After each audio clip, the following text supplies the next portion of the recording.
back to False Dichotomies. I'm Cy Castells. I'm Daria Quinn. And today, we're going to discuss The Room. Yes, The Room. Tommy Wiseau's train wreck of a movie.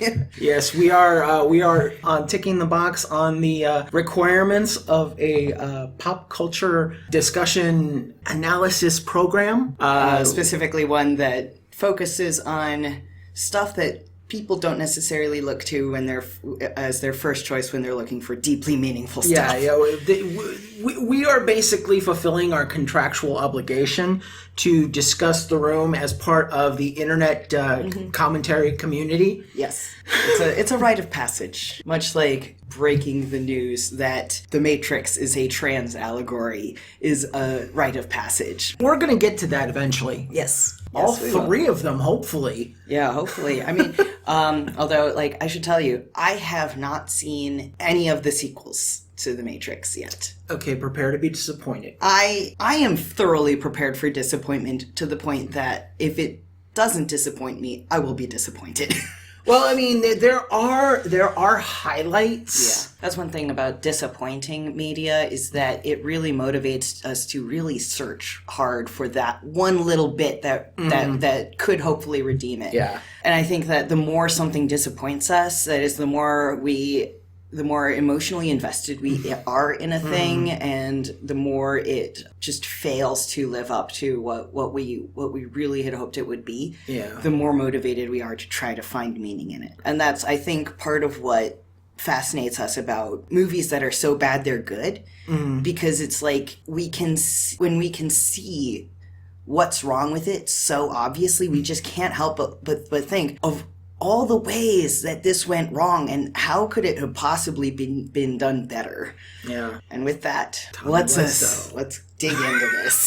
Let's dig into this absolute train wreck.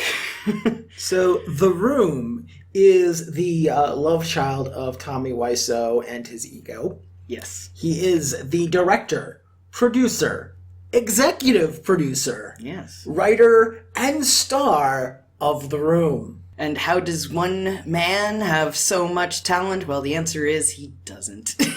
Now, the thing that I actually went through the credits to make sure I got all of the titles that he had, and it astounds me that he is both a producer and executive producer. Yeah, something tells me he's like, you keep saying this word. I don't know if it means what you think it means. Plot-wise, this is a movie about infidelity. Yes. It's about the main character, Johnny, and his fiancée, Lisa, and her single-minded determinedness to break his heart, and all of the weird things that leads her to do. Yes. And Johnny's complete innocence and pure on sainthood. Yes. Basically, it's a showcase in how evil this woman is for doing such hurtful things to this pure innocent soul who has done nothing but treat her like a princess. Well, he provides for you. He supports you. You can't do it yourself, Lisa. Even though we find out later that Lisa actually does have a job. Yeah. In the computer industry, which is which we find out through one throwaway line. She's only ever shown sitting around the house and plotting her infidelity, so... And in really bad sex scenes. Oh, yes. And speaking of sex scenes... Oh, no. Yeah, there's a lot of them. Okay, here was one of my first thoughts when I started watching this, and one of the first things I wrote down in my notes is, this movie is heavily influenced by, specifically, drugstore romance novel covers. Okay. So, when I was a kid, I loved books more than anything in the world, more than my own family. And I didn't live within walking distance of a bookstore, and there was a drugstore that was closer than the library. So I would go to the book aisle of the drugstore, which was right across from the greeting card aisle. Right. And there I got the Animorphs books and other cheap series books for children. And when I ran out of those, I started looking at the mass market fantasy and romance stuff. And at the age of like 10 or 11, I was definitely reading above my grade level, but I was a little bit amused by the really weird sexuality depicted on those book covers. Because, like, they have slightly out of focus, like, half obscured by a lace curtain, like, half-naked bodies with, like, extremely muscular biceps and men with, like, curly hair that reaches halfway down the guy's back. And roses, lots of roses. Roses figure heavily into this, and roses figure heavily into the visual imagery of the room. I think that Tommy Wiseau believes that romance consists of expensive gifts and flowers. And that's it. A running theme in The Room and in other things that Tommy Wiseau has ever done is that everything is boiled down to its simplest form. In a lot of ways, it's kind of like pro wrestling. Okay. In the sense that you have a guy that looks like he's Arabic. And if we're lucky, he actually speaks Farsi or whatever else. We either have him doing a gimmick where he comes off the top rope with a flying carpet to land on his opponent, or we make him a terrorist. The flying carpet thing, has that actually happened? Sean Davari. Oh, God. That was something he did before he went into WWE. I can't wait to get into wrestling. Okay. Well, I don't have footage of Sean Davari doing it, unfortunately. Right. I wish I did, because that would be kind of awesome. But that's my point of Tommy Wiseau. His characters they're not even single-dimensional. They're stereotypes. Yeah, they seem to exist solely to be, like... I get the impression that the characters in The Room, other than Johnny, the main character, who's played by Tommy Wiseau, clever name change there, that all the characters other than him are basically dolls that he's using to play act his little fantasy. And to be honest, I'm not even sure Johnny, I should say, qualifies as a three-dimensional character. I think he's barely one-dimensional. It's a sort of hero worship. It's definitely a self-aggrandizement in a lot of ways. So Johnny is a successful bank person. He works for a bank, that's what we know. And all of his ideas are frickin' gold, and he's saving the bank so much money, and he deserves a promotion, but he's not going to get it because everybody lied and betrayed him and blah, blah, blah, blah, blah. And everyone betray me. And he is basically the adoptive father of Denny, who is, we will get to. We'll get into Denny and how he's fucked up as a character. Tommy is paying Denny's rent. He is paying for his tuition to college. He's basically otherwise supporting this child. This 18-year-old child who acts like a 10-year-old and is treated like a 10-year-old in all ways other than he has his own apartment. Yeah. And I'm trying to think, it's like, everybody in this movie is always saying, oh, he's so sensitive, he's so and Claudette, Lisa's mom, seems like his biggest cheerleader. It feels like, why doesn't Claudette marry him? She's clearly single. Well, she's in love with the guy. She's kind of like an old money mother in the sense that she wants Johnny to take her daughter off her hands. Right. Basically. Her job as a mother is to make sure her daughter gets married off to a wealthy man. But, okay, so I have a question for you. Okay. We know that we generally categorize The Room as one of those good, bad movies. Right. But what genre is The Room trying to be? I was always under the impression that that Tommy was trying to write a serious, dramatic movie. It's and it fails on so many levels. Well, it's actually doesn't fail in some ways to be what I believe it's trying to be, and that is a melodrama. Okay. Which I was originally told what a melodrama is through one of Movie Bob, a.k.a. Bob Chipman's Really That Good videos, where he dissects good movies. Right. And finds out why they're good and whether they hold up to the passage of time and stuff. Specifically his video about Titanic. And Titanic was a very successful melodrama. And the characteristics of the genre are really stereotypical characters painted in very broad strokes that have really dramatic relationships, and it's all about their emotions and about evolving family dynamics and stuff like that. Often in a very evocative historical context, in this case, the sinking of the Titanic. Right. And I really came to appreciate all the ways that The Room failed by comparing The Room to what I think of as, like, to me, the quintessential successful melodrama. I believe Gone with the Wind is another example of that. Both of which we determined may have been movies inspired by serendipity in the in-universe of Dogma. Yes. So these are also very female-centric stories. But The Room is centered on the male character. And that doesn't necessarily make it bad as a melodrama, but it's one of the ways that it diverges from the tradition. But I think that, like, the things that people find really memorable about The Room are the things that we find memorable about melodramas. They're, like, really meaningful lines being spoken in really overwrought tones. Right. Like Johnny saying, "You're tearing me apart, Lisa," and then we have Rhett telling Scarlett, "Frankly, my dear, I don't give a damn."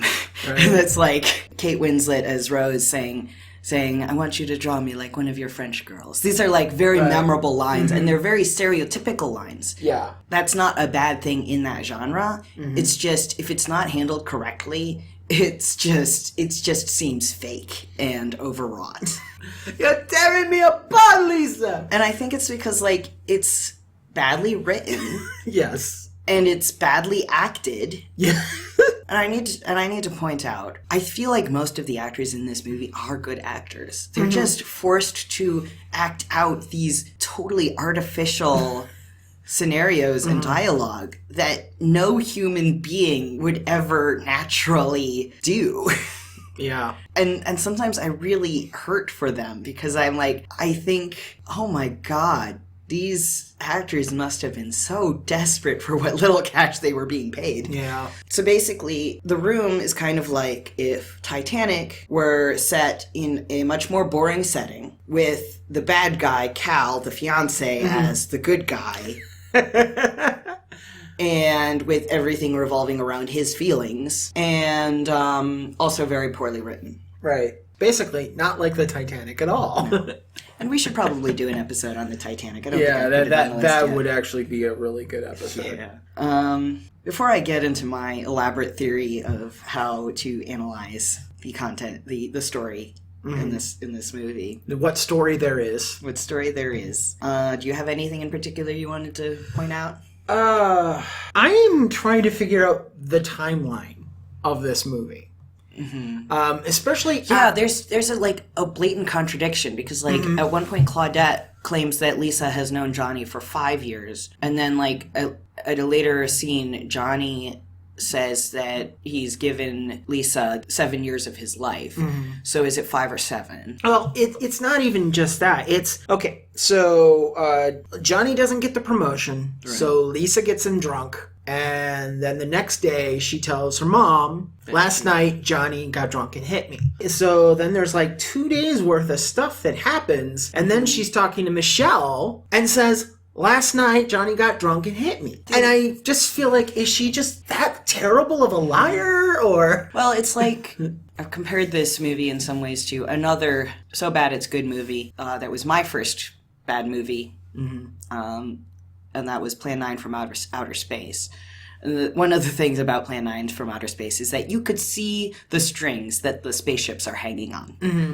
And I think that's an example of you can see the strings in this script. There is no illusion. There's no suspension of disbelief because you can see blatantly that this was written and is being acted out. And that kind of shows in these mistakes because, and I do think they are mistakes, they show the strings in the script that you can tell that it was written and then maybe some scenes were added, but then they never went through and like fixed the script so that the timeline matches up. Or it could be really bad editing. Mm-hmm. But yeah, there's something. It is very badly edited. Something certainly went wrong. It's just without knowing without being a part of the production, it's probably very difficult to figure out what the mistake or mistakes were. But in a way, though, you can also use those mistakes to try to like backwardly construct what the intention behind the movie is. Like, for instance, obviously the fact that whenever anyone talks about Johnny, it's always in these glowing tones, and in every scene someone will suddenly change the subject to talking about how good Johnny is. That's just showing that this movie wants Johnny to be an unambiguous hero figure. Right. And you don't have the freedom to try to interpret Johnny in a different way. And in that way, it's like you can see the agenda of the movie much more clearly than if it had been more cleverly written. Right. Yeah, it is a shallow movie about a narcissist who has this gaggle of people around him that build him up. And Lisa is like, no, I'm bored. Financial security, no, I don't care. I'm bored by him. I want to sleep with Mark. Why? Well, because he's his best friend. Okay, what do we know about Mark? Other than he smokes weed and has sex with people who are in relationships. And weed is bad. It'll mess with your head. It made him want to kill a lawyer. Or is he a psychologist? Oh, wait, right. Yeah, he is a psychologist, isn't he? He could be both. I mean... He's a guy in a suit in a Tommy Wiseau movie.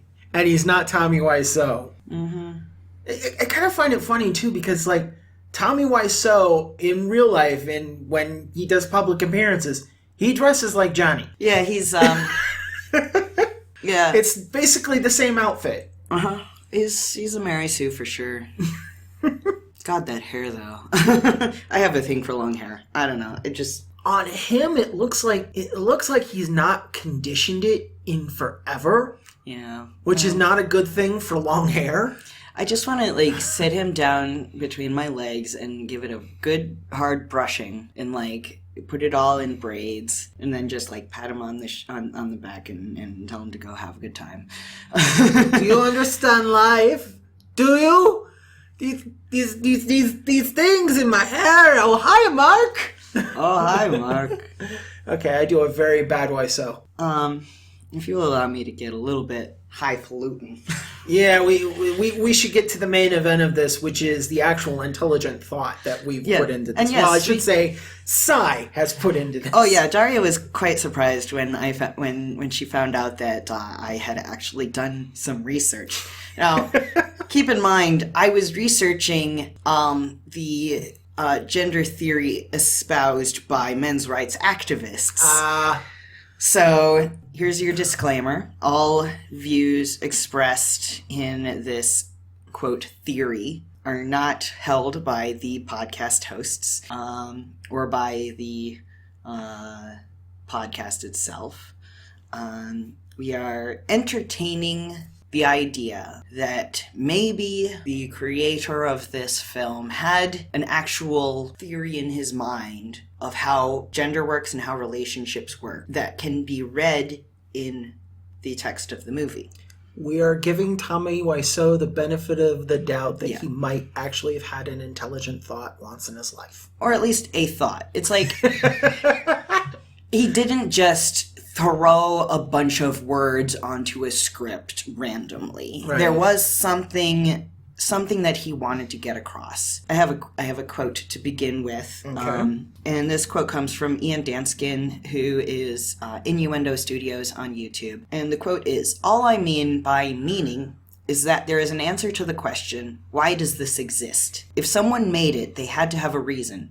Anything from, I wanted to change the world, to, I wanted to make money, to, I was bored. Those aren't all great answers, but they're answers. Also, all creators exist within their culture, which means their works are products of that culture, and their contents, will either reflect or differ from that culture's values. Like the fact that all the central characters in the Avengers, save one, are white, and all save one are men, means something. We can debate the what's and wherefores of that meaning and how much that meaning matters. But since things like race, gender, the military, and New York City mean things to our society, they can't not mean things in our movies. And with that in mind... Who is the non-white member of the Avengers? I believe he was referring to Nick Fury. Nick Fury. I'm working under the assumption that he is talking about the Core Six, the first movie, the ones that essentially got retired in Endgame. So anyway, you were saying. So I think that I first came to this inkling of what is starting to become my reading of the room. There's a scene where Mark and Johnny are talking, and Mark says, "Do you think girls like to cheat like guys do?" And, okay, it's like, so clearly he's got two things that he wants to talk about. He wants to talk about infidelity, and he wants to talk about gender. And he's not just asking, do you think girls like to cheat? He's asking, do they like to cheat like guys do? So it's like, okay, we're talking about specifically female infidelity and whether it is like male infidelity or unlike male infidelity. And that got me onto this train of thought. And then I recalled Lisa's conversation with Claudette, her mother, about why she doesn't like Johnny anymore, or doesn't love him anymore, I guess. Because he's boring. Yes, he's boring. And Claudette, talks about, but he is providing for you, he supports you, he cares for you, and he's going to buy you a house. And she says, that's why he's so boring. And I realize, I think I know what this is going on about. And it comes down to this false theory of gender about alphas and betas. Oh, we're going here. Yes, we're going here. Okay, give me a moment, get the groan on. Okay. Groan. Go. Okay. So, to be clear, this goes back to some research that was done decades ago on wolves, specifically wolves in captivity. And the research found that some behaviors were exhibited by these wolves that they described as the pack having an alpha male and an alpha female, and everyone else in the pack is subordinate to them. And then shortly thereafter, the people who actually had done that study and published it realized that they were wrong, that this behavior was only shown in these wolves in captivity, that it did not hold up to wolves in more natural circumstances, and moreover, that it should not be applied to other species like humans. But by that time, people had already latched onto this theory and used it to, quote, explain all kinds of human behavior in terms of especially men having alpha personalities or beta personalities. And alpha personalities supposedly get all the chicks. Yeah. And these days, this theory has kind of morphed into a really fucked up theory of gender espoused by what we sometimes refer to as the Manosphere, which encompasses men's rights activists, pickup artists, MGTOW, which is men going their own way, that is voluntary celibates, and incels, or involuntary celibates, and anti-feminists of many, many different schools of thought. They all share this similar attitude toward gender and sexuality and behavior that is, again, not scientific, and as far as most research goes, untrue. But they believe it with all their hearts, and if you try to convince them otherwise, they will probably just insist that you are an SJW who wants to destroy Western civilization. But if we look at the female behaviors that they believe are typical, their belief is that women are incapable of love, for one thing, and that they will only show interest in a beta male if he has money to support her. Now, Johnny, for all his perfection in this narrative, exemplifies the beta male. because he is sensitive. People bring that over and over again. He's very sensitive. He's not a tough, stoic alpha male who's unaffected by things. He is nurturing. We can see that because he is very supportive of not only Lisa but Denny. And also he's a stable provider type. And according to this theory, Lisa is only interested in Johnny for his money. That's why she doesn't just break up with him when she stops being in love with him, if she ever was in love with him. Again, according to this theory, women are incapable of love anyway. Right.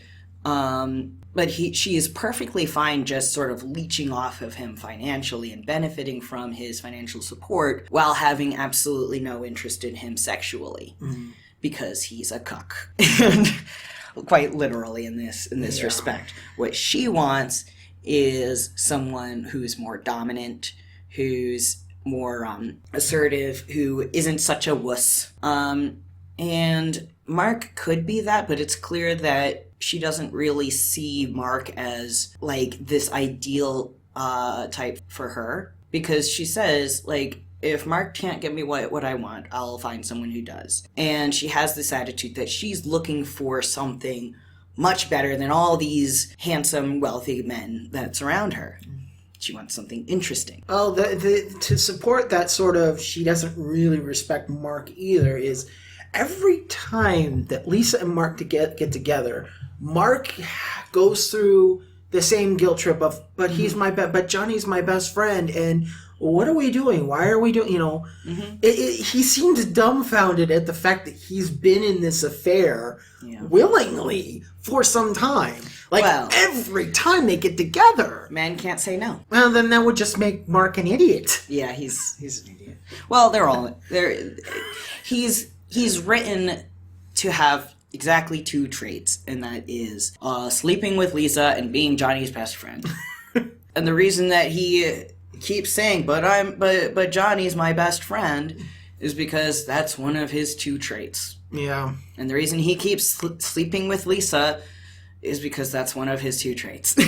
Yeah. But according to alpha beta theory, for lack of a better term, the reason she isn't interested in Johnny anymore is because he's so supportive and loving and affectionate and all that. What she really wants is a guy who is unemotional and unavailable and that doesn't treat her well. That is, she wants an asshole. Yeah. Women like assholes. They go for the jerks. They don't go for the nice guys. You see where this is going? Yeah, I know this is where it's going. That was why I needed the moment to get the groan out, because these boys do not seem to understand that tipping your fedora and being nice to a girl is not a coin you put in a slot to get sex. And not only that, but even within this story, Johnny is not nice. And I've got evidence to support that too. So the famous line, "You're tearing me apart, Lisa," where he rips into her and lays down this huge guilt trip. Do you remember what she had done that inspired that reaction? She wouldn't talk to him. Specifically, she had apparently told her friend Michelle some secret, and Michelle had said, "Your secret's safe with me." So she had a secret with her best friend that she didn't want to share with her fiance. And he says in that scene, "You shouldn't hide anything from me, or you shouldn't keep anything from me." So he basically wants her to have no privacy. There are so many. Now, keep in mind, in this same film, within probably a few days of this, she is shown planning a surprise party for Johnny. Right. When he finds out that she's thrown him a surprise party, he's happy. So there's this really huge disconnect where when all he knows is that she has a secret, he assumes that it's a bad one. Now, we in the audience know that her secret is that she's cheating on him, but at that point, he doesn't know that. All he knows is that there's something that she wants wants to keep private. And not letting your partner have any privacy, that's a sign of abuse. Yes. And the fact that this is shown even in this movie where Johnny is treated as this absolute saint, it shows that the writer, Tommy Wiseau, doesn't realize that this is an inappropriate behavior to display toward your partner. Right. And also the fact that, like, toward the end of the movie, after everyone betrayed him and he's fed up with this world, he like goes on this huge destructive spree where he goes through and destroys everything in his apartment. He throws a TV through the window. Yeah. Now, I think that we are both over and understating this destructive rampage because, yes, he destroys everything in his apartment. He throws a TV out the window. He tears up everything around him, but he does so in the least interested way. It's like, if I would go up to my shelf and just kind of go and just knock everything out and knock one figure over and everything else falls over, that's sort of the rampage that Johnny's on. Is he's lightly pushing things around, but it ends up destroying everything because he's so angry. It reminds me of and if we think of him as ideologically similar to the incels and the MGTOWs that we see today. One of these men, who I will not name by name, is going on and on about how he's so nice to girls and yet he has never been able to have sex with any of them right before he goes and murders women indiscriminately for not having sex with him. Right. That's a clue that, you're not as nice as you think you are. And Johnny is not as nice as everybody in this movie keeps saying he is. And it's one of those things when when someone's obviously lying, it's because they're doing it in a suspiciously exaggerated way. It's when you doth protest too much. Right. When someone says, hey, by the way, I left a $20 bill on the counter. Do you know where it is? And the person says, how dare you accuse me of stealing? I would never steal. That's suspicious. Because you could have just said, oh, there was money there? I didn't know. I haven't seen it. Right. That's what an innocent person would say. Because they're not emotionally invested in where that money went. Well, an innocent person or someone who's smart enough to realize that you want to appear innocent. There are those, too. We must keep in mind that manipulation is a weapon of patriarchy, but also of just terrible people. Another thing that I was thinking about is and this is an adjacent theory that I have about the movie that goes a little bit more deeply into what I could speculate about Tommy Wiseau's personal psychology. Okay. And this is not something that I've seen other people point out about this film, so I suspect it might be new. And that has to do with cuckoldry.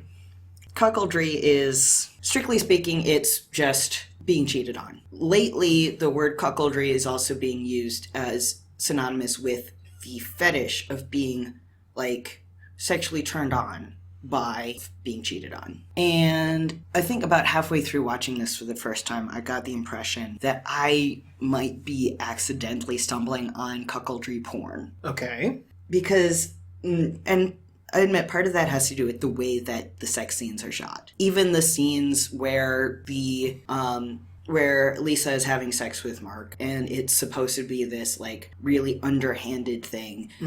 The music is very romantic. The framing is very romantic. It's shot almost in an identical style to the scenes where she's having sex with Johnny. So in terms of direction and editing, it's almost like we want to view these illicit affair scenes as equally erotic and emotionally effective as the illicit sex scenes between Lisa and her fiance. I kind of wonder if that's if maybe Tommy Wiseau is just the kind of person who gets off on that kind of thing. And that maybe this whole story was just maybe this was all his sexual fantasy, but he's kind of in denial about his own sexuality and not accepting of that this is something he's into, and instead he's deeply ashamed of it, so he needs to portray this as the villain doing this to him. Or it could just be that that's another layer to it, that maybe he's a bit of a masochist as well. Well, to kind of expound on this, in a good movie, you would have the romantic sex scenes with Tommy, or Johnny, sorry. Mm-hmm. And then... Same thing. Yeah. In this case, it's the same thing. And then when you have the sex scenes with Mark, they would be more aggressive. They would be tearing each other's clothes off. You wouldn't be having the smooth R&B. Yeah. You probably wouldn't even be having music at all. It would just be this sort of... You wouldn't be encouraged to feel erotic feelings in response to this. You would be encouraged to feel disgust toward it. Well, if not disgust, it was certainly more of an animalistic... Yeah. Or like pure fucking. Yeah. In contrast to the lovemaking. Mm-hmm. Either that, or he's only ever seen one kind of sex scene, and he thinks that's how you do sex scenes. So he must have seen a very poorly shot sex scene. Yeah. Well, maybe that's another thing. I think that, for all of its problems, though, I think that the sex scenes are kind of like one of the best parts of it. I don't know. It's like... And that's not saying much. Yeah. But, there's something visually pleasing about them. It's certainly more so than most of the movie. Yeah. It's like more care and effort went into making those scenes look good than any other part of the film. Right. And the other thing that I thought was pretty good compared to everything else about the movie was the score. I actually really liked the music in it. I think it was good. I think that, the... score did a good job of conveying what emotions were supposed to be felt about certain scenes, with the exception of the sex scenes, of course. And it was also, actually decent music. There's a theme in the movie that is extremely repetitive, the basic piano theme, but it's repetitive in a good way. Yeah, there's a lot of repetitiveness in this film. It's one of the few times that repetitiveness actually works in favor of the film, too. Yeah. Every time that plays, it's like, okay, this is the marker of a new day. Again, to go back to what I was talking about, what is this timeline? Yeah. Let's talk about subplots, though. Because there are about 1,000 of them. There's if you can call them subplots, because most of them are just something gets mentioned once and never comes up again. Right. So there's the subplot of Denny with his drug stuff. There's the subplot of Claudette and her breast cancer that gets brought up exactly once. There's the subplot of this random couple that kind of just pops into the apartment and eats chocolate off of one another and allegedly goes into a blowjob, but of course this is the sex scene they cut. Yeah, I think that actually I enjoyed that scene. That was one of the scenes that I genuinely enjoyed. The acting in those two are the best actors in the movie, as far as I can tell. They actually do things with their faces that convey actual emotions. Yes. And they think they do. They were too good for this movie. Yeah, I think they both did a very good job of transcending or doing the best they could with the terrible writing they were forced to act out. Right. But also the fact that there were peripheral characters meant that they weren't forced to do as much gymnastics as other characters had to, in terms of actually carrying the piss poor plot points. Accidental alliteration. But it's one of those really weird things where even these supposedly extraneous plot points, on some level, they always seem to loop back and support the basic premise that Johnny is this saintly, over the top good character, and all the other people just want to hurt him for no reason. For instance, Denny I got the impression that Denny was originally written as a much younger character. Yeah. And then in revision, someone maybe pointed out that, it doesn't make sense for this underage child to be hanging around all that much. And so they aged him up to 18 without, actually changing his character at all. Right. I got the impression that he acted about 10 years old. Or at very least, young enough that he could still burst in on their bedroom while they were about to have sex and have them react as if he was just innocently wandering in on this situation, and he could actually say, I just want to watch you guys, without sounding like a perv. Except that's exactly what happens in this movie.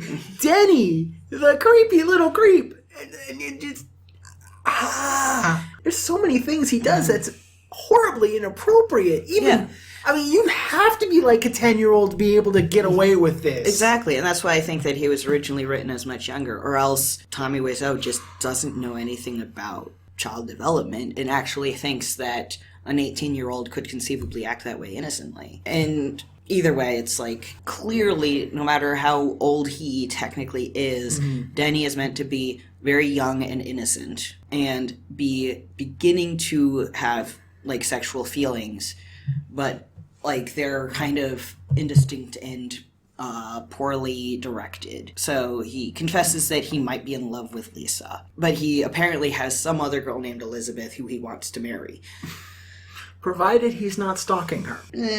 I mean, we never actually meet Elizabeth, so what if... I mean, who knows if Elizabeth even exists? Yeah. But, but when Denny confesses to Johnny that he might be in love with Lisa, Johnny's reaction is totally accepting. Like, and he feels like he doesn't have to, like, worry about it because he trusts Denny and he trusts Lisa. And he, like, says that in another scene where someone brings up infidelity. I think it's the scene where Mark says, do you think girls like to cheat like guys do? He says something like, well, I don't have to worry about anything because I have Lisa, or something like that. And what that shows, it's like, again, he doth protest too much in that he's going way out of his way to say, look, Johnny is not the jealous type. See? He is totally accepting of Denny confessing his love for Lisa, and he's totally fine with it because he trusts Lisa.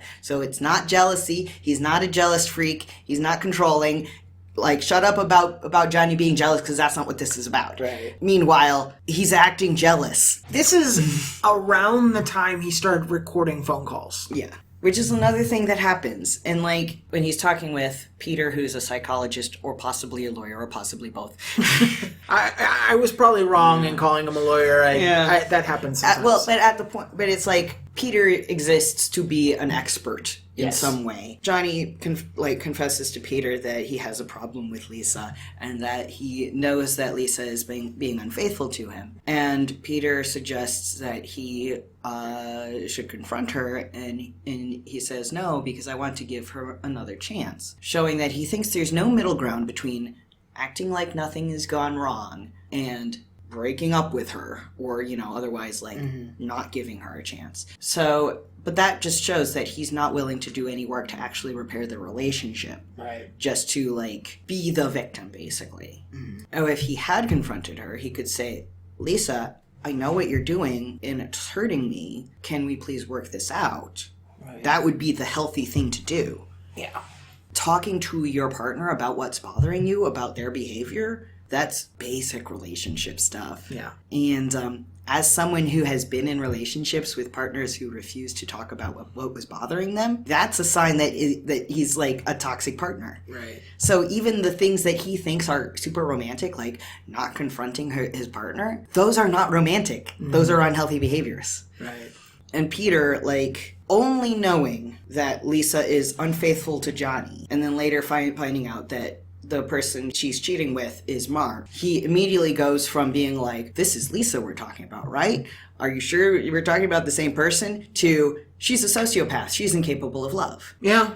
Like, and this is Peter, who in the story is a psychologist, saying that someone is incapable of love because he just found out that she cheated on his friend. Yeah. Which, again, shows what this writer believes about romance and about female behavior. Right. Like, there's an attitude very pervasive in our culture, and especially among men's rights activists these days, and gender traditionalists and anti-feminists and whatever, that women don't actually enjoy sex. They just use sex to manipulate men or get what they want. And that's not true. Women enjoy sex plenty. But if you think that women don't enjoy sex, and you see a woman cheating on her fiancé, your brain immediately goes to, she must just be doing that to hurt her partner, because that's the effect. And she can't be doing it because she enjoys it. It can't be doing anything good for her, so she must only be doing it to hurt him. Right. So it's centering all of the behaviors that women do in terms of what they do to men, which is not fun. Yeah, this movie has a very misogynistic attitude. Well, again, like, all media is a product of its culture. Like it or not, The Room is a product of misogyny. Yeah. And you might not necessarily even see it if you're just focused on how bad it is. In a way, the fact that it is so bad is one of the better... when we were discussing this, we were discussing this after we recorded last week, and you said you needed to get, like, a palate cleanser in order to be able to go through the movie again. I suggested maybe not taking the movie so seriously, so to mitigate the pain. And of course then, it occurs to me a couple days later, why did you tell Sai to do that? The entire point of our podcast is to do exactly what Sai is doing, and you encouraged them not to. What the hell is wrong with you, Daria? Well, don't worry. I'm never going to listen to anyone who tells me not to take things so seriously. Right. My general take on The Room is that I am occasionally confronted with something so stupid that it really doesn't deserve to be dissected. And this is coming from someone who is a admitted fan of train wrecks. Yeah. I am the type of person that likes to see spectacular failure. So I am a regular viewer of Botchamania, which is a web series where a guy edits together the various botched moves of professional wrestling matches, things that could cause serious injury. Sometimes I can't handle Jackass anymore, but there was a time when I was much younger where that was a thing that I liked. But then it just got too much because it's just like, okay, you stuck a matchbox car up your ass and then went to what the fuck, guys? But it's Todd in the Shadows. He's I've seen him. Yeah, he's doing a sub-series known as Train Records. So it's talking about the spectacular failures of Jules 0304 or Styx Kilroy Was Here or Oasis's Be Here Now. These spectacular failures of albums that either destroyed a career or destroyed a band. On one hand, it's like, yeah, there is the comedy of watching someone fall. But then the other thing is there's a fascination with how it happened. Yeah. I think that, and especially, as creators ourselves, sometimes seeing how other people have failed can allow us to learn from their mistakes. Right. And to, kind of figure out what doesn't work so that we can incorporate those lessons into our own work. Right. For instance, I think in the same day that I finished the first draft of what might end up being my first published novel, I'm going to cross my fingers very hard on that one, I watched The Room and realized there are some similarities. I won't go into detail, but there are some similarities between the story I just wrote and The Room in terms of plot and themes. Right. And that served two functions in that moment. Number one, it made me feel way better about my own writing ability. But number two, it gave me an opportunity to think, okay, what are some things that I can avoid as I am revising and editing this manuscript so that I can avoid doing the same mistake that this movie makes? And yeah, I'm glad to have that opportunity. I think that, especially comparing it to successful stories like Titanic that have similar stories but actually did them well, I think that, the time is ripe for a story about marital infidelity from the perspective of the cheated on husband or male partner, that is neither romanticizing the female cheater nor overly aggrandizing the put upon cuckold. But actually shows the situation much more holistically and healthily. Because, we're moving into a time period in our culture where monogamy is no longer an assumption. So stories about cheating and stories about infidelity, there's a different element to it's not bad because this person has more than one partner. It's bad because of the deception. It's bad because of the betrayal of the it's bad because people's expectations are being challenged. Right. And I think there's a lot of room still for really good storytelling in there. But and in fact that can make the stories even better, because it's like when you're challenged to ask yourself, either as a writer or as a reader, why is the bad guy bad? Why is the good guy good? And how is that shown? We're able to like actually write more realistic stories and read them more intelligently. Like in The Room, how do we know that Johnny's a good guy? Because everybody says so. Well, that's not enough to actually tell you whether a guy's good. Like, there's tons of people who think Donald Trump is the best guy in the world. Oh, boy. Like, if you listen to some people, he's basically God. Oh, God, no. Oh, Hulk Hogan, you've probably heard of him. I have heard of him, actually. I mainly know about him because my last name before I turned 18 was actually Hogan. Okay. So that was when I was a kid. One of the things that people called me to make fun of me was Hulk Hogan. Okay, I am sorry to bring up that pain. No, that's all right. However, there is this massive orange hulking guy, and this is 1988, and WrestleMania is being held at Trump Plaza.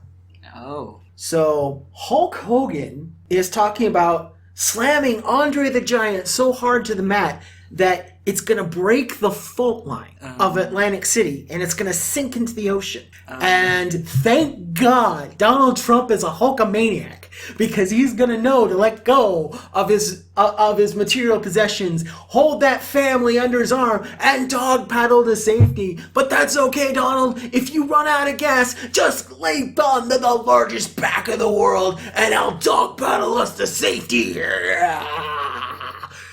Wow, I know more now about Hulk Hogan than I knew before this conversation started. Yeah, I remember back when I posted something about some of the worst lines I ever heard in wrestling promos, and your response was, "I did not know that there was such a verbal element to this." Yeah. A year or so after I discovered The Room, I found an online flash game of The Room. Oh, I've heard of this. Okay. So one of the things that was really unique about the game was it showed Denny's life. Oh, okay. He lived in a storage closet. And he had like all these pictures of Lisa and whatever else. Oh God. and oh no. You would find pieces of his journal, and you would just find out that Denny was just this really creepy stalkerish kid. And I just remember that being, you know, the Room game was like an RPG where you got to play as Johnny, and so it is as bad as it sounds. I mean, did they at least keep the sex scenes? There were definitely digitized Lisa boobs. Oh God. Oh, now that R&B is stuck in my head now. You are my rose, you are my rose. Oh yeah, I wonder who made that music and if they got fairly paid for it. For some reason, I feel like it was a Creative Commons license or something like that. Something that the guy that did the music for the movie, either that was his thing, and it wasn't Tommy. Tommy did not score this movie. It was some other guy. Yeah, well, that's why it was good. Yeah, I was joking with people that Tommy casted this movie as well. It turns out he didn't. When's the baby due? So yeah, near the end of the movie, Johnny makes an announcement that he and Lisa are expecting. That's another thing that kind of tipped me off that this might be cuckoldry porn.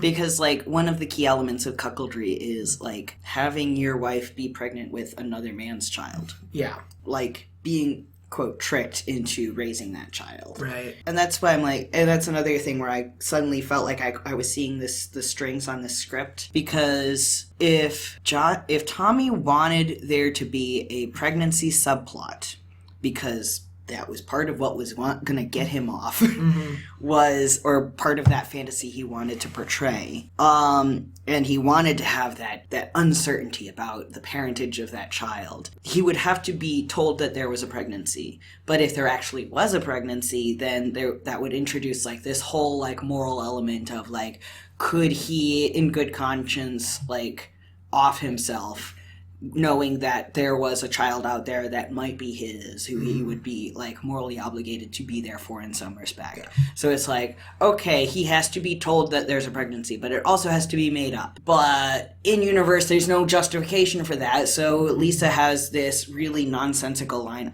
I told him that to make it more interesting, which, okay, but like this story is already so convoluted and like, It doesn't make any sense unless you really want to make Johnny feel bad when he finds out that you've been cheating and realizes that that child might not be his. I think as bad as this movie is, as bad as everything's done, the pregnancy angle was used to start a fight between Lisa and Mark, which led to the final conflict between Johnny and Mark over Lisa. Because Mark is like, is this my baby? And she's like, she's all defiant and whatever about it. And they get heated and Johnny gets involved and is like, what's going on? And then Johnny and Mark start arguing. And, it kind of comes out that Johnny knows more than he's been letting on. And, I know everyone betray me. I'm fed up with this world. And then he goes upstairs and locks himself in a bathroom. And yeah. It's really weird, and like the only way that any of this makes the slightest bit of sense is if Lisa is just the most despicable human being in the world. And I'm just tired of that plot. So the movie ends with Tommy throwing his flapping hand kind of temper tantrum, and his most destructive thing he's ever done. Yeah, he basically like wanders around his apartment and just like smashes things while saying, why?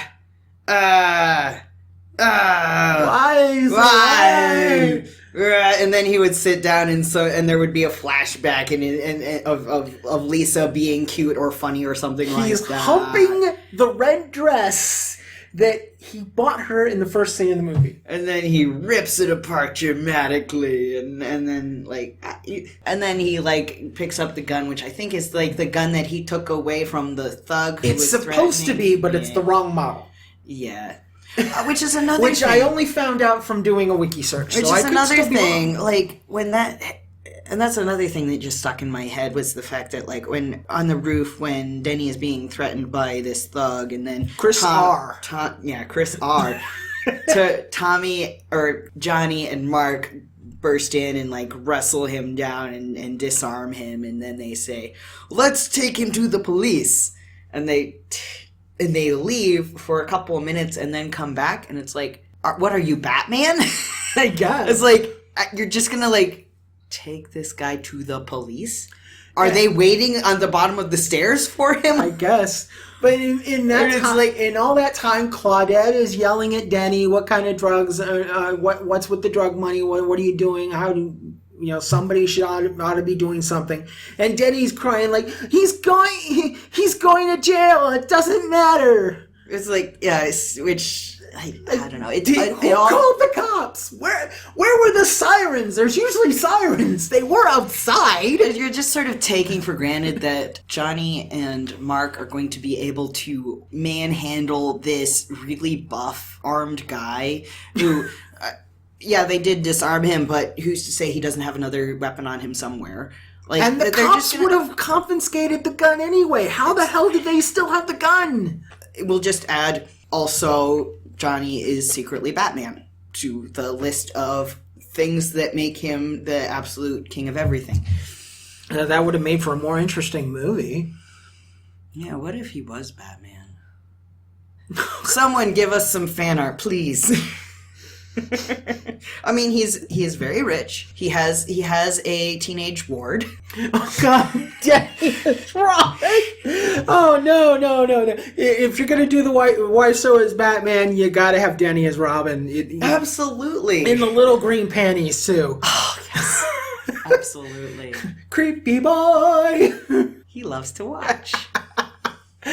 Oh man. Oh jeez. So yeah, Johnny kills himself. Yep. Using that gun. And then Mark and Lisa come up and they immediately regret everything they've done, and they're immediately like, "I'm sorry, I hurt you so much, and I didn't know this was gonna happen." And then and then they turn on each other, and Mark is blaming Lisa for killing him, and like as if he wasn't like 100% in on that whole thing. And then Denny comes in and is being all like, "Wake up, Johnny, wake up!" like Simba when Mufasa died. Unfortunately, there wasn't an Uncle Scar to be like, "Oh, this is your fault, Denny. Run away." Oh God! Now, okay. Now, who would have been Scar? Oh God! Johnny would have had to have had an evil brother. Who is Johnny's evil brother? Oh, now we need a sequel. Oh, no! Tommy, don't, please. He would play the evil brother. Yeah, he would. He'd probably have that. He'd probably do the. Oh yeah, he would just do the. He would just have a mustache. It would probably be curled up in the corners. It's like, "Hi, I am bye, Mark." Well, his name would probably be like Lonnie or Donnie or something Onny. Yeah, it's oh God. Oh God. And he's the one, he'd be the one that throws Denny out on the street and that gets Lisa fired from that job she supposedly has. Oh, and just to complete the like Johnny Messiah complex, he would have to come back from the dead. To save the world from the evil Donnie. Dark Donnie. Oh, God. I need this to exist now. Oh, hi, Donnie. Take this, motherfucker.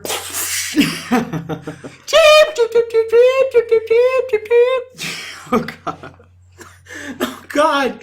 I just thought of two Tommy Wiseaus doing that at one another. Oh, God. We need to stop. We're giving them too many ideas. Yes. Before we start actually writing the script for The Room 2, Electric Boogaloo. We should make that a Patreon stretch goal. Yes. Of course, if you really want this to exist,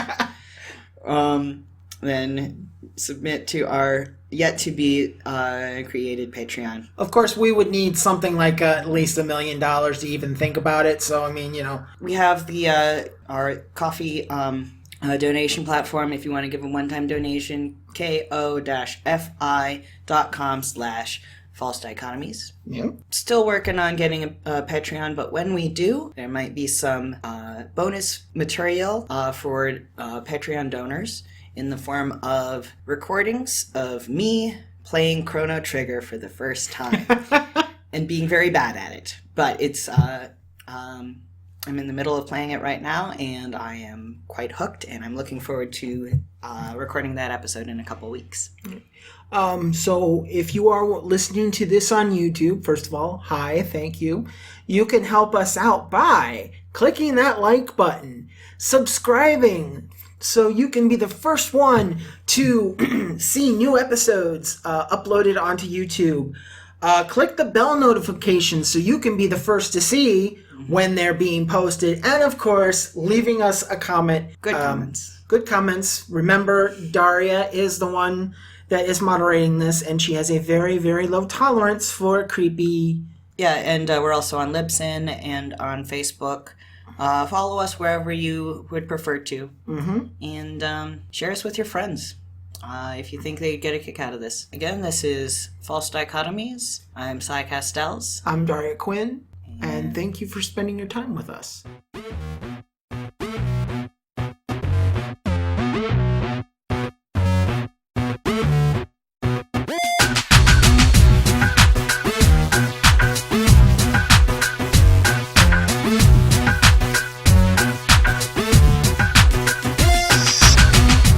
I derail you? No, I derailed myself. Okay.